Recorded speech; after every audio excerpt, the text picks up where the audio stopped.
बहुत ही बदतमीज किस्म के लोग हैं। बताओ, मेरे सामने आई अच्छी खासी एक खातून रिक्शे से उतरी हैं। हाँ। और मेरे सामने उतरी हैं, पर्स उनके हाथ में था और फिर कह रही मैं आया हूँ। लिपस्टिक लगाई हुई है, बुंदा लगाया हुआ, जोड़ा बांधा हुआ, कह रही मैं आया हूँ। अच्छा खासा आई है मेरे सामने, रिक्शे से उतरी है और फिर कह रही मैं आया हूँ। अरे वो आया है, आया बच्चों को खिलाने वाली आया। अच्छा, इस तरह से वो बोले थे आया हूँ। अच्छा मुझे बताओ, तुम नौकरी ढूंढने गए थे ना, क्या बना? तुम्हें पता मुझे इंटरव्यू में जवाब देना आता नहीं है। अब्बा को मैं जवाब दे देता हूँ। कल अब्बा ने कहा उठ के पानी पिला, मैं खुद उठ के पी, मैंने साफ जवाब दे दिया।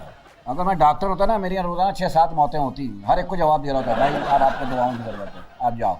तो मैं वहाँ गया ना, वहाँ एक आदमी पहले से बैठा हुआ था। अच्छा। उसका भी इंटरव्यू था। मैंने कहा तुम जब अंदर जाओ ना, जो जवाब देना मुझे आके बता देना। उसने कहा ठीक है। वो अंदर गया, उससे सवाल जवाब शुरू हो गए। उससे पूछा पाकिस्तान कब बना? उसने कहा जद्दोजहद जारी थी, 14 अगस्त को वजूद में आया। उन्होंने कहा गुड। फिर उससे पूछा कि सिंध का गवर्नर कौन है? उसने कई आए गए लेकिन आजकल सोमरो साहब है। उन्होंने कहा गुड। ये बताओ साइंसदान चांद पर मकान बनाना चाहते कामयाब हो जाएंगे? लड़के ने कहा साइंसदान बैठा, ये बात पक्की नहीं हुई। तो बंदा बाहर आया, मैंने कहा भाई क्या जवाब दिया तूने? कह रहा भाई उन्होंने सवाल, मैंने कहा सवाल छोड़, जवाब बता। उसने कहा मैंने पहले का जवाब दिया, जद्दोजहद जारी थी, 14 अगस्त को वजूद में आया। मैंने याद कर लिया। ठीक है। मैं jवाब याद करके अंदर गया, मुझसे सवालात उल्टे हो गए। वो कैसे? तो जाते ही पूछ रहा भाई कब पैदा हुआ था? मैंने भी कह दिया जद्दोजहद जारी थी, 14 अगस्त को वजूद में आया। कह रहा क्या बोल रहा? मैंने कहा सही बोला, नौकरी दे। कह रहा ये बता तेरे बाप का नाम क्या है? मैंने कहा ऐसा तो कई आएगा लेकिन आज का सोमरो साहब है। कह रहा क्या हो गया, तू पागल तो नहीं है? मैंने कहा नहीं, साइंसदान बैठे, बात पक्की नहीं हुई अभी।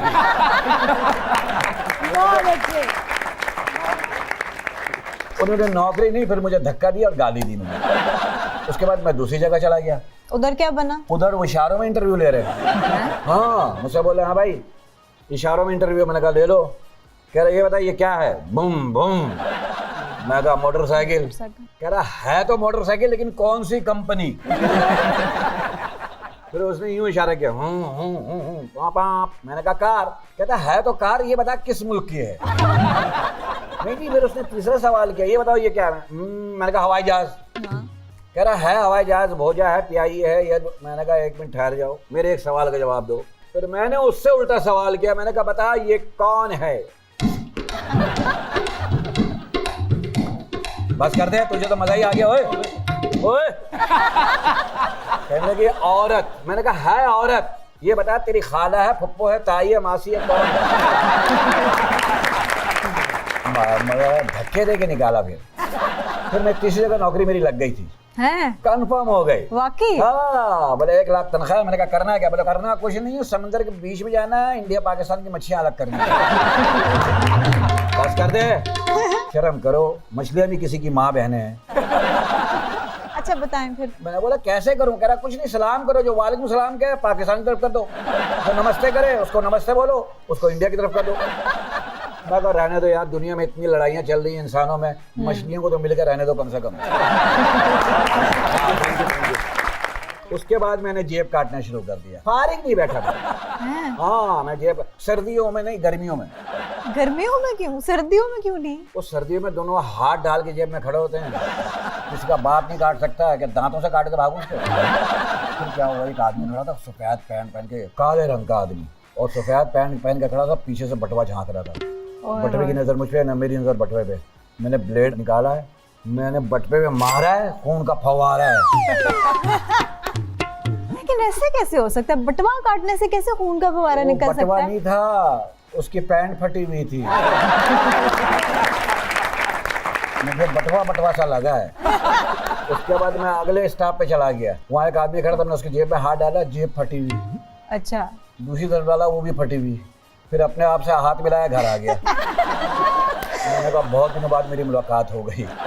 फिर अब मैं मांगता हूँ। ओह, इंटरनेशनल फकीर हो गया। कैसे मांगते हो? आपको सीखना है? हाँ सिखा दो ना। हाँ, ये सबसे अच्छा काम है।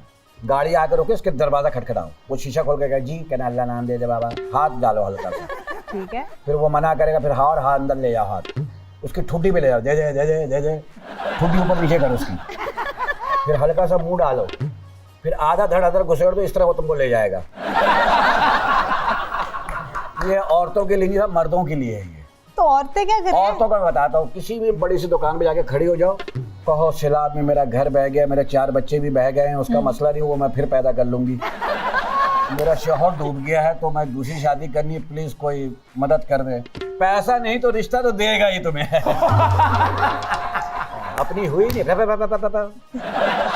आखिरी मांगने का तरीका इसमें तो तुमको मिलेगा ही। क्या? सीधी जाके खड़ी हो जाओ और कहो मैं आई हूँ, तो ये न समझिए कि मैं मांगने आई हूँ, खुदा ना खास्ता आप ब्रदर हैं, कुछ अब मेरी मदद कर दीजिए ताकि हम सब शबाना रोज मिलके आपके एक एक पाय उतार देंगे। आप यकीन जानिए हमारे बहुत बुरे हालात हैं। और फिर भी ना माने तो कहिए मैं देखिए मैं आपके लिए आम लाई हूँ, मेरी आम पब्लिक भाड़ में जाए, मैं आपके लिए आम लाई हूँ।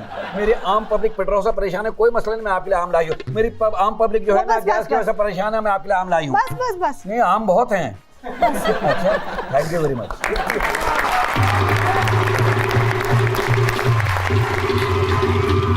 अब बजाए या सुबह तक बजाते रहना, मैं सुबह ऐसे ही बजाता हूँ। देखिए मैं मोहसिन एक बात करना चाहूँगी। आपने ये जो स्टैंड अप कॉमेडियन की जो बात की अभी, ये जो पाकिस्तान के पास ये जिसमें ये खुद कफील है, ये जो जॉनरा है, इसमें बड़े बड़े नाम हैं। और क्या अच्छा आपने किया सर, इसमें बहुत बड़े बड़े नाम हैं, मोइन अख्तर साहब, उमर शरीफ साहब, इवन अमानुल्लाह साहब।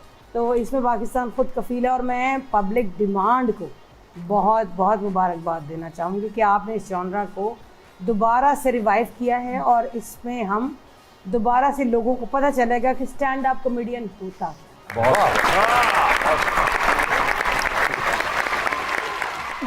फर्दांदो जी अब्बा बुलांदो। हाँ जरा फलक लॉकेट पाया है, हाँ जी। ये कितने कदा होती? ओए अब्बा जी मांगे दा ते पता नहीं, खोते ते गले च चंगा नहीं लगना।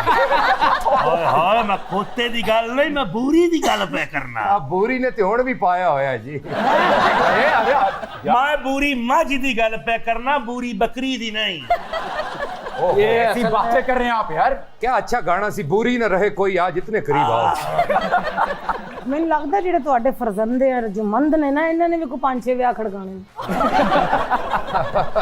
Good shot. शाजी जी ये बताइए कि मलिका तरन्नुम मैडम नूर जहां साहिबा ने ऐसी कौन सी सिंगर्स हैं कि जिनको चपेड़े मारी हैं और किनको अपने पास बैठने का एजाज बख्शा? अगर मैं इसको समाप्त करूं तो वो ये है कि मैडम नूर जहां बाअदब लोगों को अपने पास बिठाती और बेअदब लोगों से दूर रहती। क्या वाह वाह वाह वाह, क्या मुफस्सल जवाब। लेकिन मैडम के सामने अगर मेरे अब्बा जी ने गाया होंदा ना ते ठुड्डे वट ते पे। सही ध्यान दे।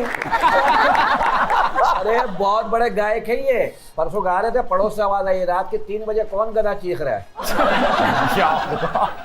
शाजिया जी इतना बढ़िया और उम्दा शो हुआ है आज का कि मेरी पूरी टीम का दिल ये कह रहा है कि शाजिया नहीं जाना कि जीना लगे, शाजिया नहीं जाना कि जीना लगे, मोहसिन है दीवाना कि जीना लगे, शाजिया नहीं जाना कि जीना लगे।